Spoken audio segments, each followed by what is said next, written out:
देश में श्वानों के काटने और रेबीज जैसी गंभीर बीमारी के बढ़ते मामलों पर सुप्रीम कोर्ट ने सोमवार को एक अंग्रेजी अखबार में प्रकाशित रिपोर्ट के आधार पर स्वतः संज्ञान लिया है। जस्टिस जेबी पारदीवाला और जस्टिस आर महादेवन की पीठ ने कहा कि इसमें कुछ चौंकाने वाले तथ्य सामने आए हैं। हर दिन सैकड़ों डॉग बाइट के मामले दर्ज हो रहे हैं, जिससे खासकर बच्चों और बुजुर्ग प्रभावित हो रहे हैं।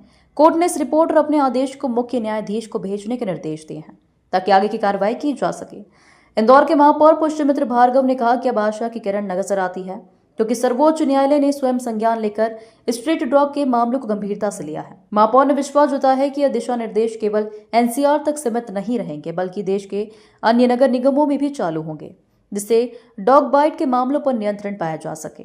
देखिए, मैं लगातार एक बात ये कहता रहा हूं कि माननीय उच्चतम न्यायालय के निर्देशों के कारण नगर निगमों के हाथ बंधे हुए हैं, लेकिन अब थोड़ी आशा की किरण ये नजर आती है जब माननीय उच्चतम न्यायालय ने स्वयं संज्ञान लेते हुए अखबार की खबर के आधार पर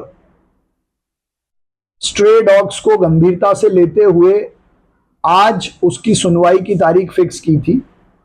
और अभी जो जानकारी कोर्ट रूम से या कोर्ट ने अपने आदेश में जो चीजें ऑब्जर्व की हैं, उस आधार पर मीडिया में भी ये विषय आया है कि माननीय उच्चतम न्यायालय ने दिल्ली सरकार को, दिल्ली नगर निगम को एनसीआर से पहले चरण में 5000 से ज्यादा स्ट्रे डॉग्स को बाहर शेल्टर होम में ले जाने का फैसला सुनाया है।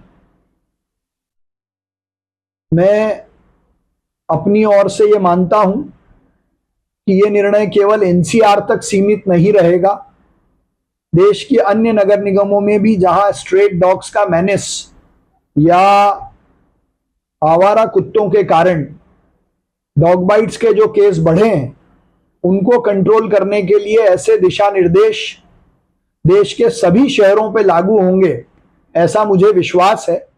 वहीं दूसरी ओर इंदौर के ग्रीन पार्क कॉलोनी धार रोड में रहने वाले लोगों ने सरपंच के माध्यम से कलेक्टर आशीष सिंह को एक लिखित शिकायत दी है। इसमें उन्होंने क्षेत्र में आवारा पशुओं की समस्या को उठाया है और उन्हें हटाने की मांग की है। इंदौर ग्राम बाग पंचायत सरपंच सोहराब पटेल ने बताया कि आवारा पशु जैसे गाय, सांड, बैल, बछड़े और श्वान बिना किसी नियंत्रण के घूम रहे हैं। सुरक्षा की समस्या बच्चों और बुजुर्गों को स्कूल जाते समय या टहलने के दौरान आवारा श्वानों और पशुओं के हमले का खतरा है। कलेक्टर से मुलाकात कर उन्होंने आवारा पशुओं को हटाने और उन्हें निर्धारित गौशालाओं या पशु आश्रय स्थलों में रखने की मांग की है। कि हमारे ग्राम पंचायत में इंदौर नगर पालिका निगम जिस तरीके से आवारा पशुओं को, आवारा कुत्तों को वहाँ छोड़ने का एक उनने ठिया बना लिया है, उसको लेकर हम आए थे। बीच में भी हमने कई बार ऐसे आंदोलन किए। पहले ही हम इंदौर नगर पालिका निगम कचरे को लेकर जगह जगह शहर से लोग आते, कचरा धार रोड के ऊपर फेंक के चले जाते। हम पूरी मॉनिटरिंग कर रहे हैं, लगातार कोशिशें कर रहे हैं, वहाँ पे लोगों के चालान बना रहे हैं। पूरे शहर से हमारी पंचायत क्षेत्र का कचरा उठाएं कि तो शहर से ला के पटक रहे कचरा उनका उठाएं। अभी हमारे वहाँ जो छोड़े जा रहे कुत्ते द्वारा सलीम स्टेट में एक बच्ची को इस तरह से काटा, अगर नहीं बचाते तो बच्ची की जान ले लेते, ऐसा मतलब घायल कर दिया उस बच्ची को। और क्षेत्र में लगातार आवारा पशुओं को छोड़ना ये कौन सा इंसाफ है। हम आज कलेक्टर साहब से मिलने पहुंचे थे और कमिश्नर साहब से भी मिलेंगे, इसको लेकर सारी चीजों से अवगत कराएंगे।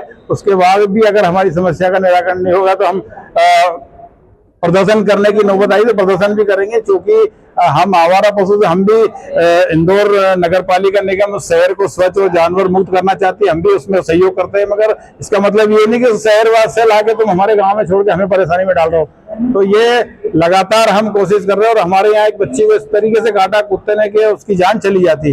लोग वहाँ पे बहुत दहशत में है कुत्तों से, और ये कुत्ते उनके एविडेंस हमारे पास, इनकी गाड़ी आती है वहाँ कुत्ते छोड़ के जाती है, जानवर छोड़ के जाते हैं, सांड जितने भी जानवर आवारा सब वहीं छोड़ के जाते हैं। इंदौर से नेशन टाइम की रिपोर्ट।